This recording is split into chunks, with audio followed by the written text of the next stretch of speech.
एक मित्र ने पूछा है कि क्या ध्यान के द्वारा शरीर के स्वास्थ्य में लाभ मिल सकता है? कुछ अंश तक मिल सकता है, क्योंकि कुछ अंश तक हमारी बहुत सारी शारीरिक बीमारियां वास्तव में साइकोसोमेटिक इलनेस हैं। हमारी सभी बीमारियां शारीरिक नहीं हैं, कुछ बीमारियां हमारे मन से आई हैं। अब समझो कोई व्यक्ति घबराता है, अनिश्चितता से डर लगता है। अब इस डर लगने वाले व्यक्ति का ब्लड प्रेशर हाई हो जाएगा, क्योंकि डर में ये सिकुड़ता है, इसकी ब्लड वेसल्स भी सिकुड़ जाती हैं, तो उनके भीतर बह रहे खून का प्रेशर बढ़ जाएगा।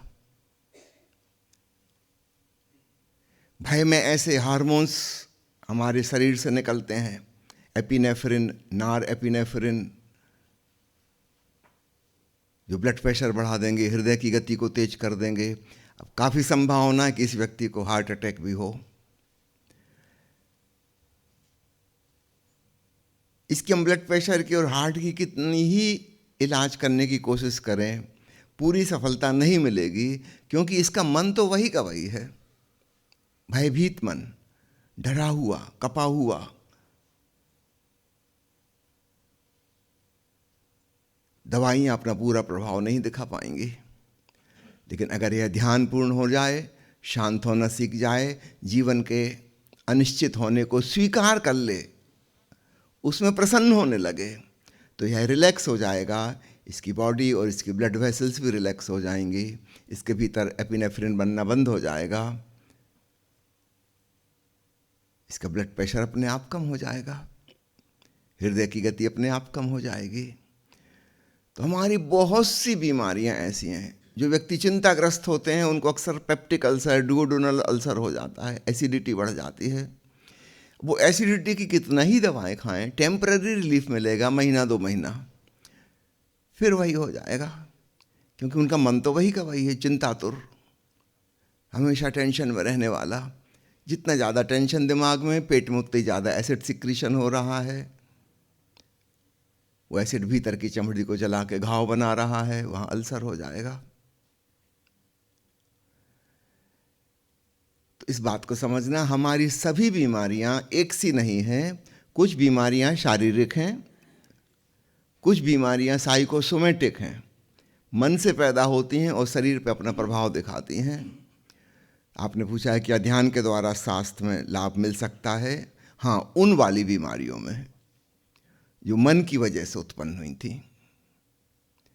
जिनकी जड़ शारीरिक है, उसमें लाभ नहीं मिलेगा।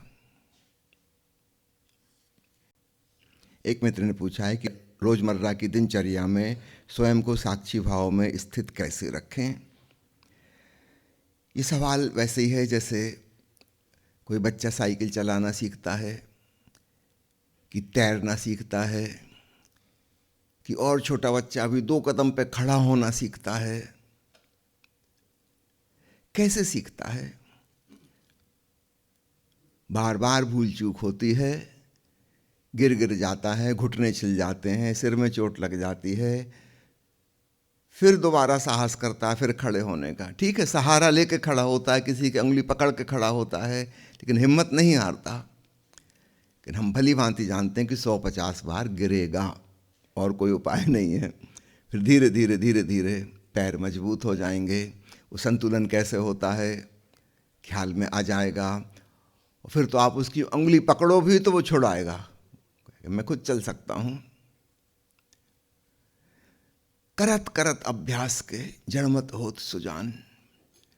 साइकिल चलाना कैसे आता है, बैलेंस साधना? बड़ा विचित्र लगता है, किसी को देखो 2 चाक की साइकिल, कैसे संतुलन किए हुए है। छोटे बच्चों को लगता है बड़े लोगों को देख के कैसे चमत्कारी लोग हैं। वो बेचारा करने की कोशिश करता है, बड़ा हमसे गिरता है। निश्चित रूप से कई चोटें खानी पड़ेंगी, कई बार गिरना पड़ेगा, लेकिन करते करते करते आखिर एक दिन समझ में आ जाता है कि साइकिल कैसे बैलेंस में रहती है। अब ये ऐसी बात है, हम किसी को बोल के नहीं समझा सकते। आपको आता है साइकिल चलाना, स्कूटर चलाना, कि आप किसी को बता सकते हैं? बता नहीं सकते। आप यही कहो कि भाई आप भी कोशिश करो, 2-4 बार तो चोट लगेंगी, बस हिम्मत मत हारना, कोशिश करते जाना करते जाना। वो बैलेंस साधना ना तो कोई कला है, ना इसका कोई विज्ञान है। कोई कला होती तो हम किसी कलाकार से जैसे अन्य चीज़ें सीख लेते हैं, किसी संगीतकार से हम गीत गाना सीख लेते हैं नकल कर करके, विज्ञान हम पढ़ के प्रयोग करके सीख लेते हैं। अगर साइकिल चलाना, तैरना, ये भी कुछ होता है ऐसा तो कोई हमें सिखा देता। मुल्ला नसरुद्दीन अपने गांव के जो उस्ताद थे तैराकी में बड़े कुशल, उनसे कहा कि मैं भी तैरना सीखना चाहता हूँ। उस्ताद ने कहा कि चलो कल सुबह आ जाना इतने बजे नदी पर। नसरुद्दीन बिल्कुल समय के 5 मिनट पहले ही पहुँच गया, बड़ा खुश था कि आज तैरना सीखेगा। उस्ताद ने कहा चलो किनारे तो पानी उथला है, कपड़े उतार के ज़रा पहुँचो। नसरुद्दीन कपड़े रखे, सीढ़ी पे उतर रहा था, लेकिन सीढ़ी थी चिकनी, काई जमी हुई थी, उस पर पैर फिसल गया और गिरा और ज़ोर से चीखा, बचाओ बचाओ। उस्ताद ने पकड़ कर उसको बाहर निकाला और नसरुद्दीन ने फटाफट अपने कपड़े पहने और घर की तरफ भागने लगा। उस्ताद ने कहा भाग कहाँ रहे, तैरना नहीं सीखना? उसने कहा अब नहीं, पहला ही पैर रखा था और जान जोखिम में पड़ गई। ये तो पानी बड़ा खतरनाक है। अब तो जब मैं पक्का तैरना सीख लूंगा तभी नदी किनारे फटकूंगा। अरे आप पक्का तैरना सीखोगे कहाँ? अपने बिस्तर पे हाथ पर चला चला के।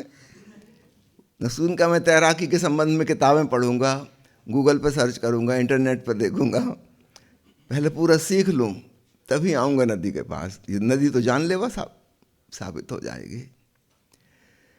कितनी ही जानलेवा लगे मगर सीखना तो वहीं पड़ेगा। हाँ, छुटपुट खतरे होंगे जरूर, सहारे के लिए किसी को वहाँ उपस्थित रहना चाहिए बचाने के लिए। इसके बावजूद भी 2-4 बार डुबकी लगेंगी, नाक मुंह में पानी घुसेगा। ऐसे ही करते करते सीख जाते हैं। आपने पूछा है साक्षी भाव दिनचर्या में कैसे साधें? बस ऐसे ही शुरू करो, बार बार गोता लगेगा, फिर छूट जाएगा, नहीं पकड़ में आएगा, कोई बात नहीं। जब फिर याद आई फिर साधो, फिर साधो। दिन में 10-20 बार भी याद आ गई बहुत है। कुछ सेकंड को सध गया, धन्यवाद देना उसके प्रति। फिर छूट गया, उसकी शिकायत नहीं करना। वो 2 सेकंड को आ गया था, उसके लिए धन्यवाद भाव से भरना। तुम धीरे धीरे पाओगे 2 सेकंड बढ़ के क्रमशः 3 सेकंड होने लगे, 10 बार की जगह 15 बार याद आने लगी दिन भर में।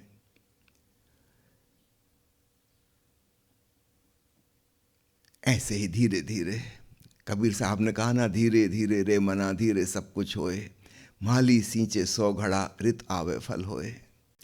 अगला सवाल है कि आज पहली बार मैंने देखा कि ध्यान में ऐसा लगा मानो मेरे चारों तरफ सब कुछ घूम रहा है, पूरी पृथ्वी घूम रही है। यह किस प्रकार का अनुभव मुझे महसूस हो रहा था, कृपया समझाएं। जब हम चैतन्य में स्थित होते हैं तो शरीर से हमारा नाता जैसे छूट गया, उससे हम दूर हो गए। हमारी जो कॉन्शसनेस है, आत्मा है, वो शरीर के अंदर बंद नहीं है, वो शरीर के बाहर भी फैली हुई है। सामान्यतः हम सोचते हैं कि मैं शरीर हूं, या हम सोचते हैं कि मैं शरीर में हूं, लेकिन जब वास्तव में हम इसकी खोजबीन करते हैं, ध्यानस्थ होते हैं, तब हमें पता चलता है कि नहीं, मैं तो बहुत विराट हूं, असीम हूं, ये छोटा सा शरीर मुझ में है।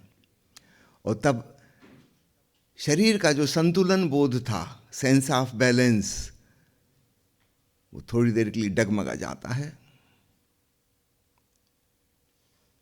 लगता है सब घूम रहा है या हिल रहा है। कभी कभी ऐसा लगेगा कि आप शरीर से ऊपर निकल गए, आकाश में उठ गए और शरीर नीचे रह गया।